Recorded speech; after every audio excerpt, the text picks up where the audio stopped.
Welcome to It's All Your Fault on True Story FM, the one and only podcast dedicated to helping you identify and influence the most challenging human interactions, those involving patterns of high conflict behavior.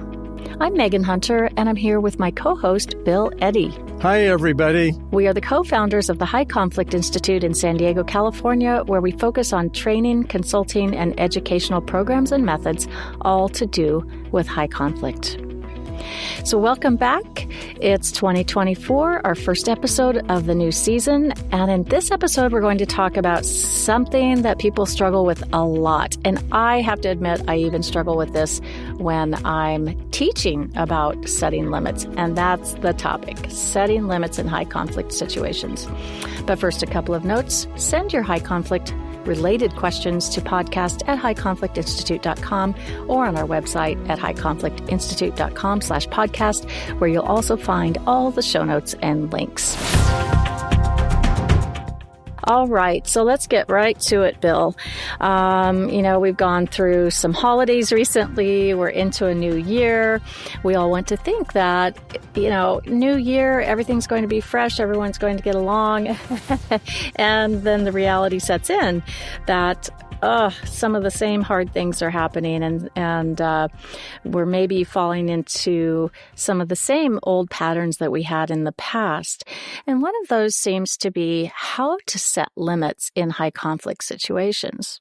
And as I said, I even struggle sometimes teaching this concept, because you really have to have a real life example to explain it properly. And it's often much different than people think. So why don't we start with, and we'll talk about a lot of different areas where we have to set limits, or a few areas. And one of them, let's start with co-parenting, after or during divorce. What are some limits or ways to set boundaries in that space? I think the first thing is to try to have some standards and to look for standards. I was asked to write an article for AFCC, Association of Family and Conciliation Courts, and I came up with a dozen kind of standard boundaries for separating and divorced couples. And so I think it helps to find a standard to work from, especially if you're going through something that a lot of other people have gone through.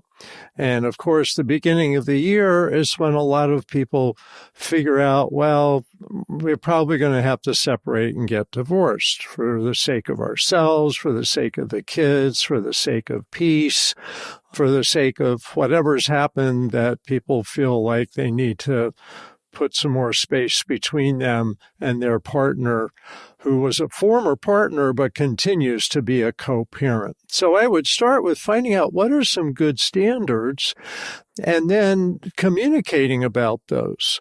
For example, when I think about divorcing and separating parties, the first thing is to really think about the children. Because it's easy for parents to argue about, well, I want things this way and I want things that way. But to think about what really will help provide stability for the children, will help keep them out of conflicts. Just keeping that in mind, discussions about separating, divorcing, etc. Have boundaries with that. Don't talk about certain things in front of the kids. Don't talk when you're exchanging the children.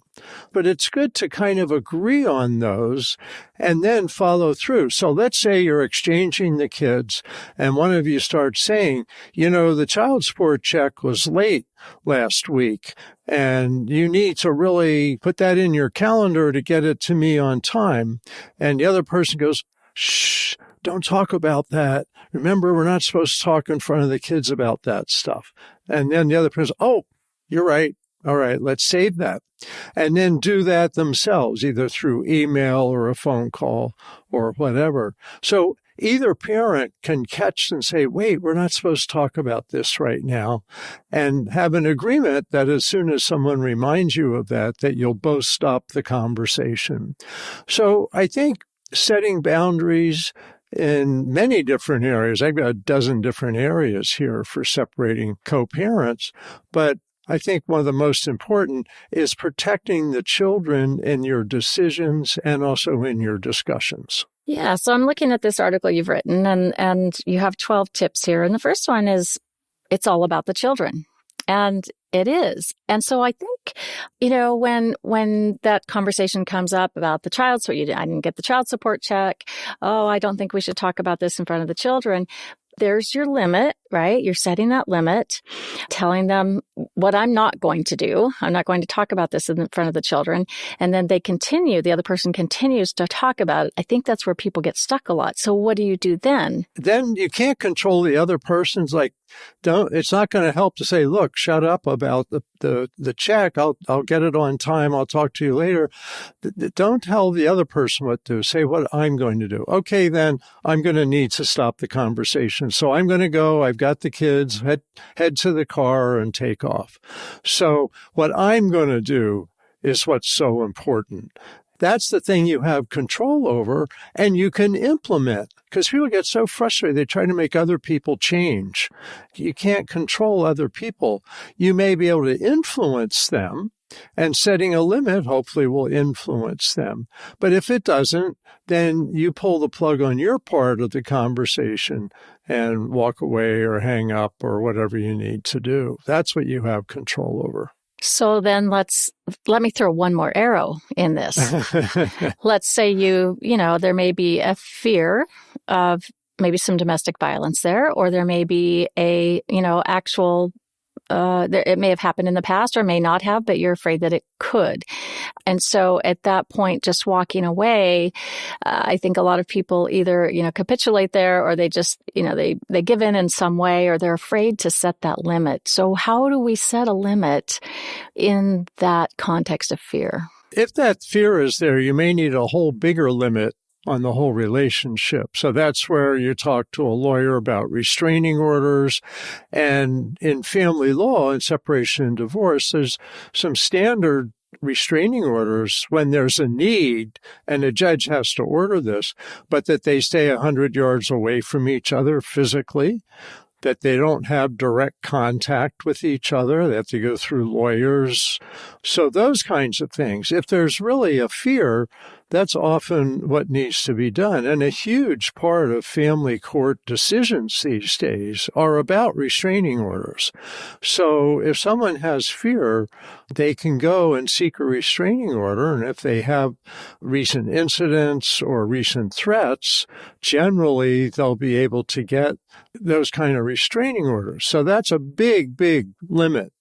But I think maybe in a way what you're talking about is where there isn't a restraining order. Right. And maybe there has been some incidents in the past. So the person has some fear, but they're not consumed by that. And they want to see if they can manage the situation. Right. Because this happens way more than is reported. Yes. And many people don't have restraining orders and they try to cope without them. But I think do what you have to do to end that conversation. And it may be going, sure, fine, I'll get you the check on time. I'll make a note of that. Goodbye. We got to go now. So that's okay to say that as a strategy, really, if you have to. Yeah, answer the question, but then figure out how can we avoid this in the future. So you're keeping the conflict small in that moment. I've heard of that. I like that. I think that might have come from you, Bill. So I've been using it a lot lately. It's definitely, recently it's become a really useful phrase because people are so quick to escalate conflicts today. And that's in every aspect of life. People really don't know where the boundaries are today. And so they argue about the boundaries. But in many ways, it's keep it small, focus on what's most important. What do I really need here? And to peacefully end a conversation and move along. And that's why a lot of people agree to have exchanges where they don't even see each other, like at the school. So it's Thursday afternoon. Now it's Dad's time. Mom brought the kids in the morning. Dad's going to pick up the kids in the afternoon. They won't see each other. And that's an important kind of boundary. And the kids are so relieved. I mean, kids are very sensitive to their parents being in conflict because that's their whole universe. And if their universe is earthquaking, they don't know where they're going to land and whether they'll be safe or not. Right. So if we apply this then to the work world, right? Because we have to set limits everywhere in life. So whether it's in a family, at work, in the neighborhood, or whatever, the co-parenting matter. Your first tip is it's about the children. In the workplace, it's about the job, right? If someone's in a high conflict situation at work and you just feel really stuck and you need to set limits, but you're afraid to, it's typically because you're afraid to lose your job or you're going to get looked at as the problem. Yeah. So how do you set limits? It depends really on the situation, but a general principle is, again, what can you do? A lot of it is ending conversations. And so much of work today is email conversations.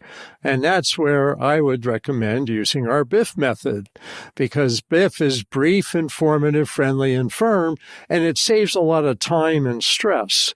So I think you can do BIF even if the other person isn't. And so someone sends you 2 pages saying, your project is behind, you're incompetent, you're doing everything wrong. I'm going to tell the world you don't know what you're doing. And it's all to try to get you to give them something that, deliver something at a certain time. So you can say, thanks for letting me know your concerns in your email. And the delivery will come on Friday afternoon this week. Have a good weekend. Something like that. So you keep it small and brief, and you don't feed the conflict, because that's where people they feel like they have to persuade the other person of something. And if somebody has a pattern of high conflict behavior, it's like part of their personality, you're not going to persuade them of anything. So what you want to do is just deal with the issue right at hand and then be done with it. And it's so empowering when you do it. And I think the first place that our minds go to is, well, I need to report this to my manager, right? This person isn't doing their job properly, or they're causing a lot of trouble, and I just feel really intimidated to go say anything about it. In some cases, we're not saying it's not appropriate to report things when they're going wrong. Maybe the job is being done poorly or whatever, but I think there's so much that you can do in your own space, but we're very afraid to do that. We walk on eggshells around it. And I can tell you it's the most empowering thing in the world to just tell people what you're going to do. It is the absolute way to live your life. Yeah, because you have control over yourself, control over your own life. And frankly, people respect you more if they see that you can restrain yourself from engaging in an unnecessary conflict. So many of today's conflicts are unnecessary, but people don't realize to focus on their part, and they're busy focusing on other people's part.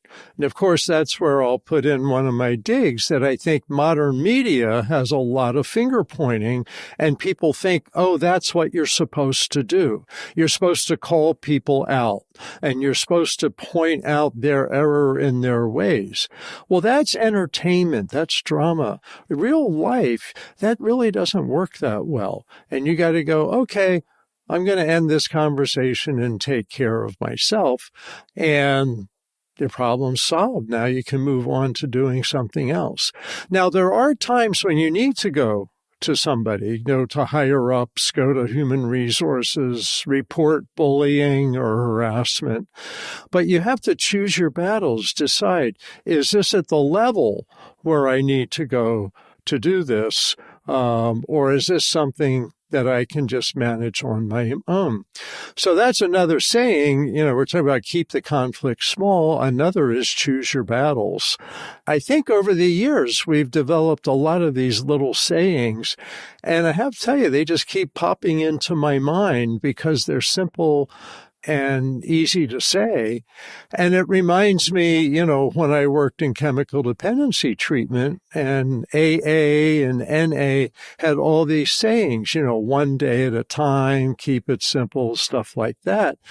And they really were onto something with simple, memorable phrases. So with high conflict, these are a couple of your simple, memorable phrases. We should probably publish a book with all the little phrases. But let's take a break first, and we'll come back. And then I want to talk about setting limits when you aren't sure whether someone is telling the truth or lying.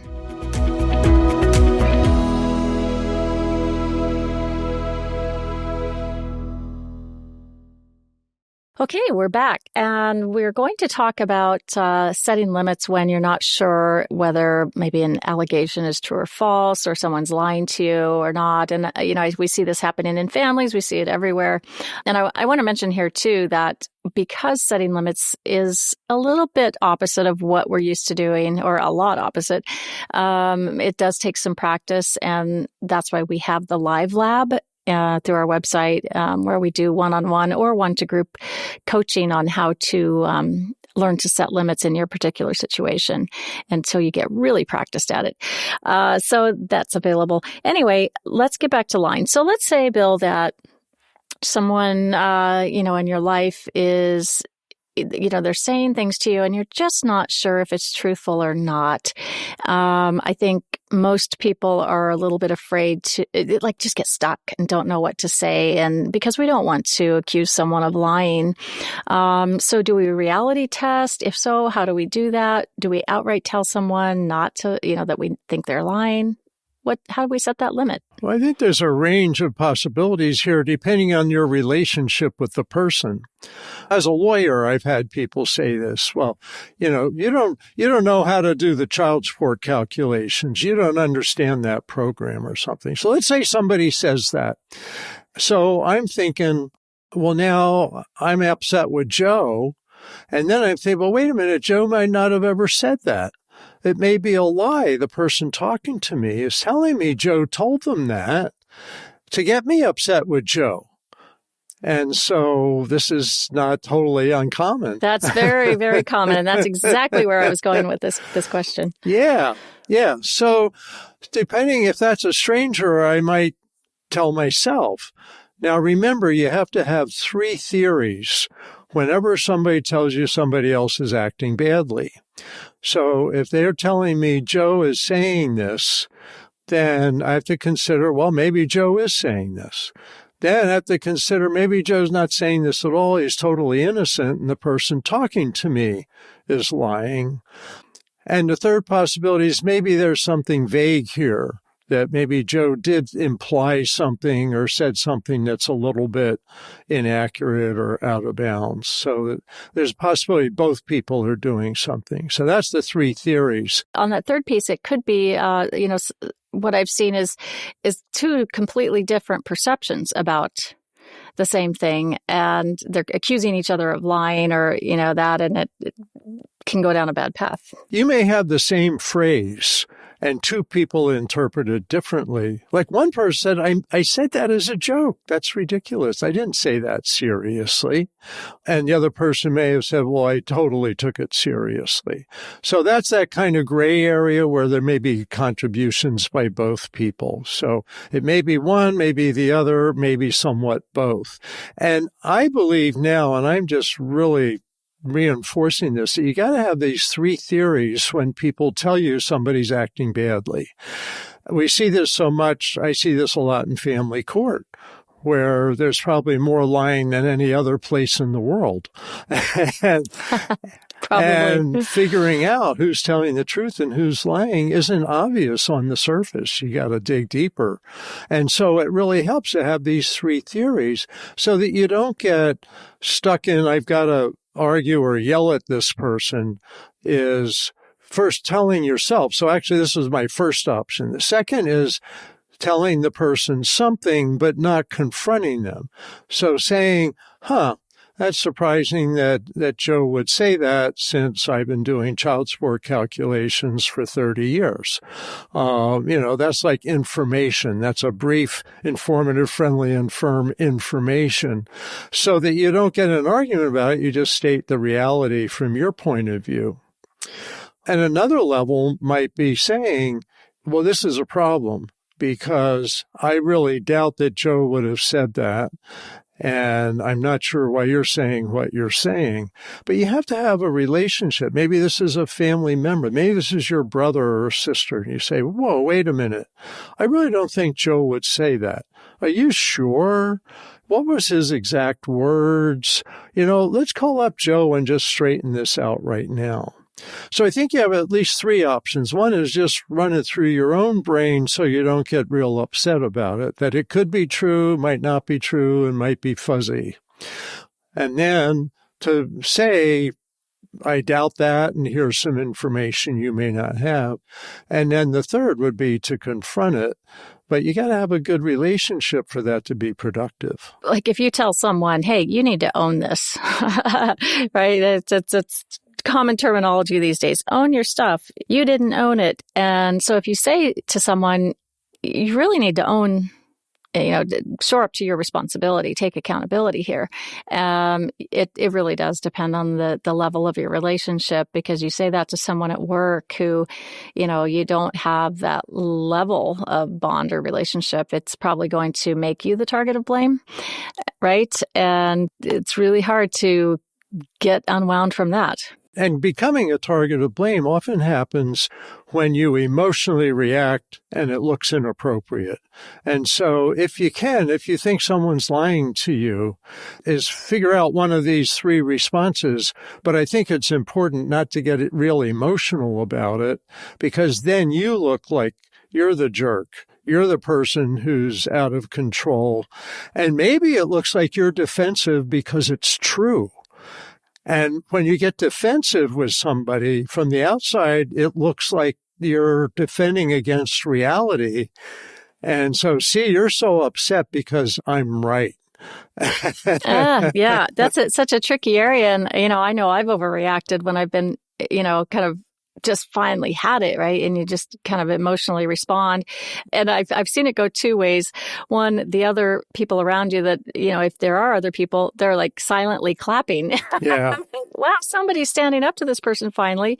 So they might understand it, but you still can become the target of blame to, that individual may go tell other people, wow, Megan really overreacted and she's just horrible and she's high conflict. And then people believe that because you have responded emotionally, which, by the way, listeners, you have to know that it is pretty common to overreact outside your norm when you're involved in a high conflict situation. Yes. I think part of it, especially in the workplace, is knowing who to be cautious with and who to not react to and just not engaging. And that's another one of our sayings is don't engage.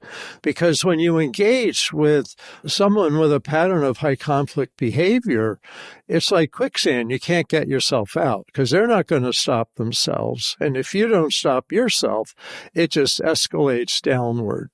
So you have to kind of know who to get into an argument or discussion with and who to cut it short and go, okay, fine, for now, we're going to end this conversation.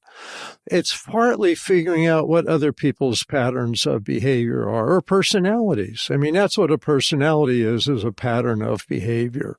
So if you have someone with a pattern of high conflict behavior, we often think of them as having a high conflict personality or being a high conflict person. But the main thing is to think about behavior and your own behavior. So that's really setting a limit here.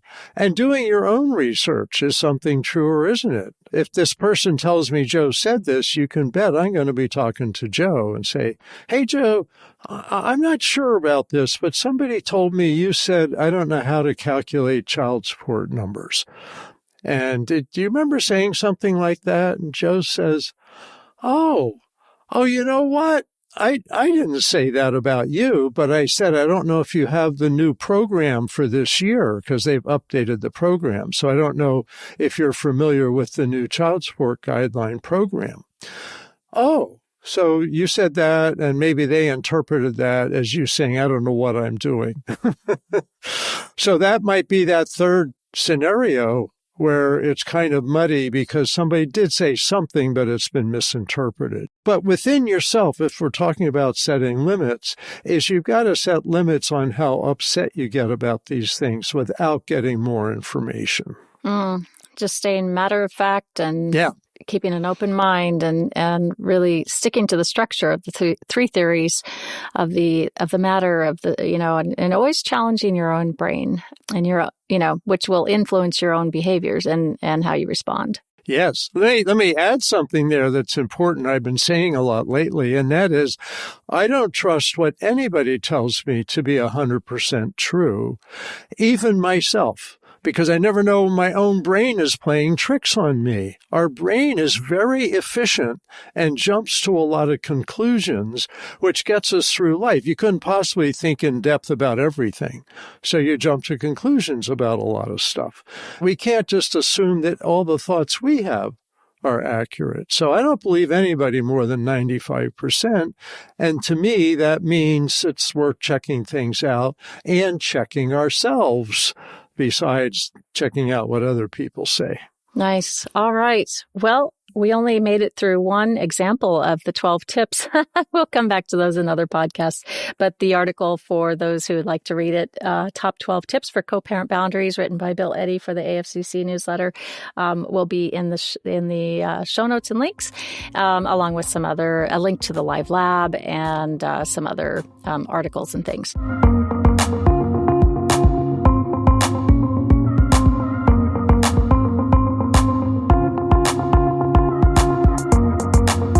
We hope this has been helpful. Next week, we'll talk about relationship violence. We'll be talking about our book, Dating Radar, and, something that's a little bit tricky, which is teen dating violence. It's, I think, bigger than it ever has been. So it'll be a big topic. And we, if you're a listener that's not really associated with something like dating violence, but you're in the workplace, it's probably good for you to hear about this, because this kind of topic does bleed into the workplace sometimes and other areas. So in the meantime, send your questions to podcast@highconflictinstitute.com or submit them to highconflictinstitute.com/podcast. We'd love it if you'd give us a review wherever you listen to your podcast. Until next time, keep learning and practicing these skills. Be kind to yourself and kind to others while we all try to find the missing piece. It's All Your Fault is a production of True Story FM. Engineering by Andy Nelson. Music by Wolf Samuels, John Coggins, and Ziv Moran. Find the show notes, and transcripts at truestory.fm or highconflictinstitute.com/podcast. If your podcast app allows ratings and reviews, please consider doing that for our show.